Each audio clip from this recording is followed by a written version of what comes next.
the face of a movie star, and that body. I watch the sunlight dance across your face.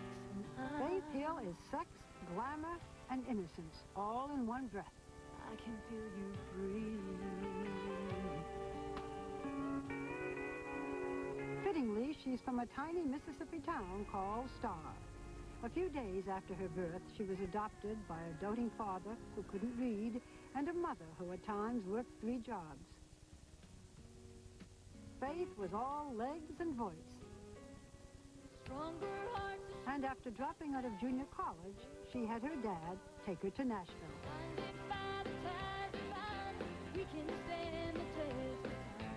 After singing backup for a few years, she got a recording contract. This was her television debut nearly 10 years ago. This is your first television show? Very first. What do you think? I like it. I thought it was over, baby. Her marriage at the time to songwriter and music executive Daniel Hill was beginning to fall apart, and they would eventually divorce, just about the time things really started cooking. She's a wild one with an angel's face. Her first single went to #1, and there would be many other hits. Oh no, goodbye, but you got me like a rock. But in 1998, she got a hold of the kind of tune that changes careers and makes fortunes. It's a feeling like this, it's centrifugal motion. In the time it took to hear the first chorus, you knew the pretty country girl from Star was going for the brass ring. Impossible, this kiss, unstoppable. This kiss topped the country and pop charts. To my mama and my father and my 2 brothers, I love you so much and thank you for letting me follow my dreams.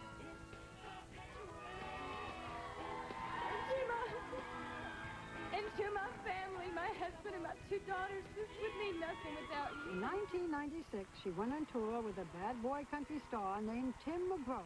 The tour was called Spontaneous Combustion, and it was. Hold on tight, just let go. They married within a year and now have 2 girls who tour primarily with Mom.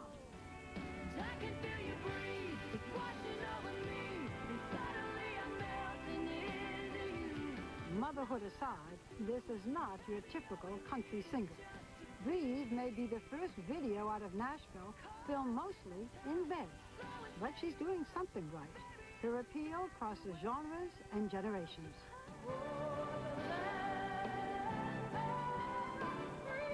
And when you're asked to sing at both the Super Bowl and the Academy Awards, as Faith was last year, it has to feel like a dream.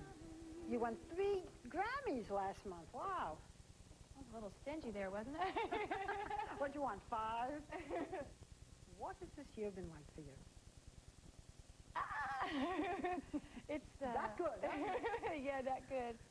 It's been a dream. Let's go back a bit. I understand that your mother used to give you quarters so that you would sing at parties. So I have a quarter. Here you are. Can you sing something that you used to do at one of those church socials? I mean, you know, inflation took it up, but there must have been something that you sang. That's a shiny quarter. Well, I polished Something it up. that I would sing back then when I was a little Yeah, kid. yeah. Oh, gosh. I would sing, Jesus loves me, this I know, for the Bible tells me so. I'd give you more than a quarter for that. But we've been talking about your parents, and your affection for them is so real. Your father never learned to read. Did you know that when you were a little girl? Mm-hmm. Did you read? Did you read for him? Sometimes.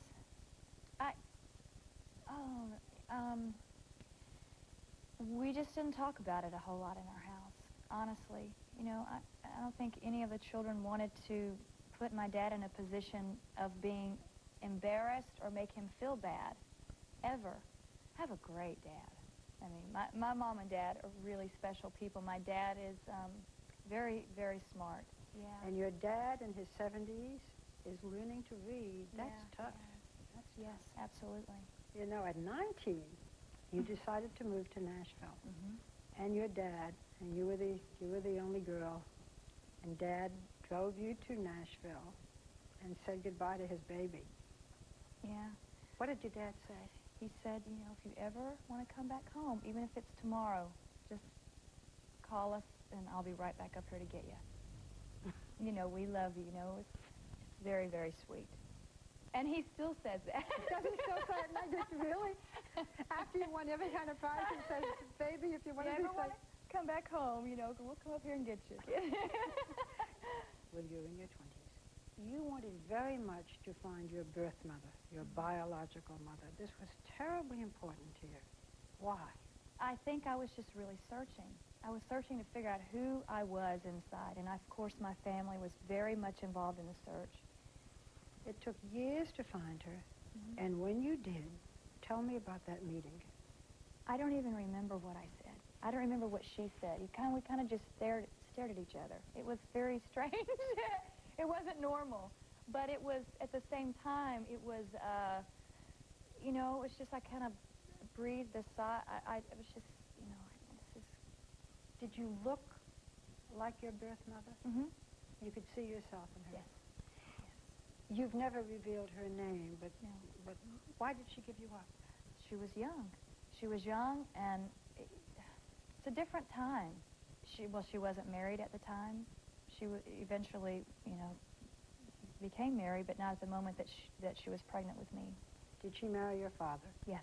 What happened to your father? He was killed in a car accident. So you never, of course, got to meet him. No. What did you learn about yourself? How did it change your life, if it did? That I'm okay. That I'm going to be okay, regardless of however I feel about myself. As much as I did in high school, I did not have a whole lot of self-esteem. You were beautiful, you were successful, you were the head of your class, and you had a voice, and you didn't have self-esteem. No. Why did meeting your birth mother give you self-esteem? It didn't give me self-esteem. It just pointed me in the direction. And I think it was a lot of things during that time. I mean, I went through a divorce. I always said I would never, ever divorce, you know. You talk about wanting to have a family and how important that was for you. And then 5 years ago, as the career is growing, you go on tour with a country music star named Tim McGraw. Was it love at first sight? I mean, did you walk out on that stage and say, this is it? Well, of course I was attracted to him because he's, you know, he's so amazingly beautiful. He's gorgeous. But he was comfortable. It was like comfort to me. I don't know. I knew beyond a shadow of a doubt that this person was the one that had to be my mate for the rest of my life. How did Tim propose? The moment of truth was, we were doing a show together, and he goes on stage, and I go back into the dressing room, and he's taken a Sharpie pen and written on his dressing mirror, "Will you marry me?" And I knew that one was for real. And so I wrote, "Yes, I'm going to be your wife," in Sharpie. And we still have that mirror. Really? Yeah, we kept it. And now you have 2 little girls under the age of 4. Yeah. Do you wish you'd had a little more time with your husband before the babies? No. I mean, we'll have time together. You know, we try and figure out creative ways of making love, and, you know, so we can see them, but they can't see us. I don't know. I won't ask you how you do that. I didn't know it. Faith, are you surprised at how much comment there is about your hair? Every time you cut your hair or change the hairstyle? Yeah, I am. That was wild. I never experienced anything like that before. Just, yeah. Hey, I have bad hair days just like everybody else. So what everybody thought was a new style was a bad hair day. Or, yeah, something like that, yeah. But you... Quiet a minute. But, you know, your looks have gotten, I don't know, sassier. The clothes have gotten sexier. Yeah? Little? Probably. Some people have said that the new look, the hair, the divine, sexy clothes, is that you're trying to be a pop star rather than a country star. You've read this. So what, country women aren't sexy? I mean, Well, that's I think what they're trying to say, if they're being critical, is Faith isn't pure country anymore. You've heard that. You know, Faith has outgrown this. Country's not good enough for her. That's too bad. You know, I think that's, I don't know. Is country still good enough? Absolutely. I'm a country girl. You know, I am, regardless of what I wear and what I say. And, you know, I've never tried to be anything that I'm not. You're going to have career choices to make because you're getting movie offers now. Mm-hmm. Do you want that? Do you want to take that next step and go into films? I do, but I need to be very good at it. I mean, I can get in to a meeting. I can get my foot in the door, but I need to be really, really good. Last year, you and Tim were on tour together, and that's a wonderful time. But these new things are happening to you, the possibility of a movie career and his touring without you. And are you at all concerned about what happens to a marriage as you become perhaps even more and more successful? We just have to keep reminding each other that our marriage is the most important, our family's the most important thing, regardless of what happens in our careers. Could you imagine giving it up? You who've wanted it all your Yes. life? Really, Faith? Yes, absolutely. Yes. My family is going to be there with me when all of this is over, and this isn't always going to be. You've said that Tim is the love of your life. How do you know? He's so many things, you know. He's